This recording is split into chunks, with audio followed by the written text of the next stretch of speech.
फबीहा की रखी हुई मुलाजिमा अब मजीद खामोश नहीं रह सकी। महक की बर्बाद हालत और उसके बच्चे की जुदाई ने उसके जमीर को झंझोड़कर रख दिया था। वो बार बार खुद से सवाल कर रही थी, अगर मैंने सच छुपा लिया तो कयामत के दिन रब को क्या जवाब दूंगी, और अगर सच बता दिया तो मेरी नौकरी चली जाएगी, मगर कम से कम मैं अल्लाह के सामने शर्मिंदा तो नहीं होंगी।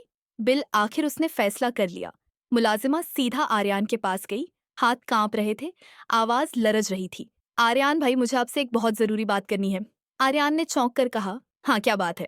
मुलाजिमा ने हिम्मत जमा की और साफ साफ बोल दी। महक भाभी खुद नहीं गिरी थी, उन्हें जानबूझकर गिराया गया था। यह सुनते ही आर्यान का चेहरा सुर्ख हो गया। वो तेज आवाज में बोला, तुम क्या कह रही हो? सच सच बताओ, हुआ क्या था? मुलाजिमा ने आंखें बंद की और सारा राज खोल दिया। फबीहा भाभी ने जानबूझकर महक भाभी के कमरे के बाहर तेल गिराया था। महक भाभी फिसल गई और इसी वजह से उनका बच्चा जाया हो गया। यह अल्फाज आर्यान पर बिजली बनकर गिरे। वो एक लम्हा भी रुका नहीं। गुस्से से भरा हुआ आर्यान सीधा फबीहा के सामने जा खड़ा हुआ। फबीहा, मैंने कभी सोचा भी नहीं था कि तुम इतनी घटिया हरकत कर सकती हो। फबीहा की आंखों में फौरन आंसू आ गए। वो मसनूई रोने के अंदाज में बोली, आर्यान भाई, आप यह क्या कह रहे हैं? आप मुझ पर इल्जाम लगा रहे हैं। आर्यान ने दांत पीसते हुए कहा, यह झूठी मासूमियत सिर्फ अलमीर को बेवकूफ बना सकती है, मुझे नहीं। तुमने मेरे बच्चे को मारा है। मैं तुम्हें कभी माफ नहीं करूंगा। मैं तुम्हें पुलिस के हवाले कर दूंगा।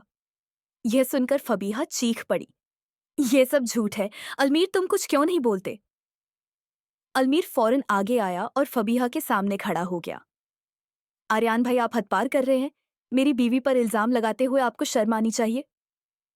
आर्यान गुस्से से बोला, शर्म तब आती जब तुम्हारी बीवी ने मेरी बीवी को गिराकर मेरे बच्चे को कत्ल ना किया होता। अलमीर ने तड़प कर कहा, यह नामुमकिन है। फबीहा ऐसा क्यों करेगी? वो तो बहुत खुश थी। गुस्से में पागल आर्यान ने फबीहा की तरफ बढ़ने की कोशिश की। उसका हाथ फबीहा की गर्दन की तरफ बढ़ा ही था कि अलमीर दरमियान में आ गया। धक्कम पेल में आर्यान ने जोर से अलमीर को धक्का दिया। अलमीर तवाजुन बरकरार ना रख सका और सीधा जाकर गमले से टकरा गया। एक जोरदार आवाज आई और अलमीर वहीं बेहोश हो गया।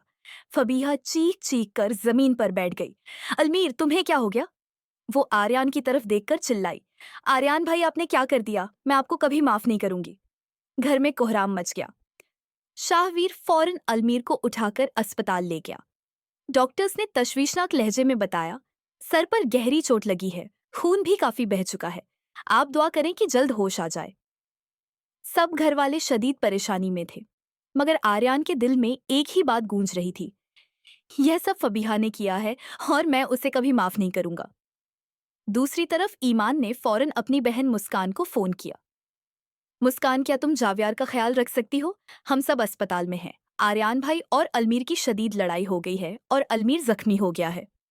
यह सुनकर मुस्कान घबरा गई। वह फौरन अपनी अम्मी के पास गई और बोली, अम्मी, हमें फौरन जावियार के पास जाना चाहिए।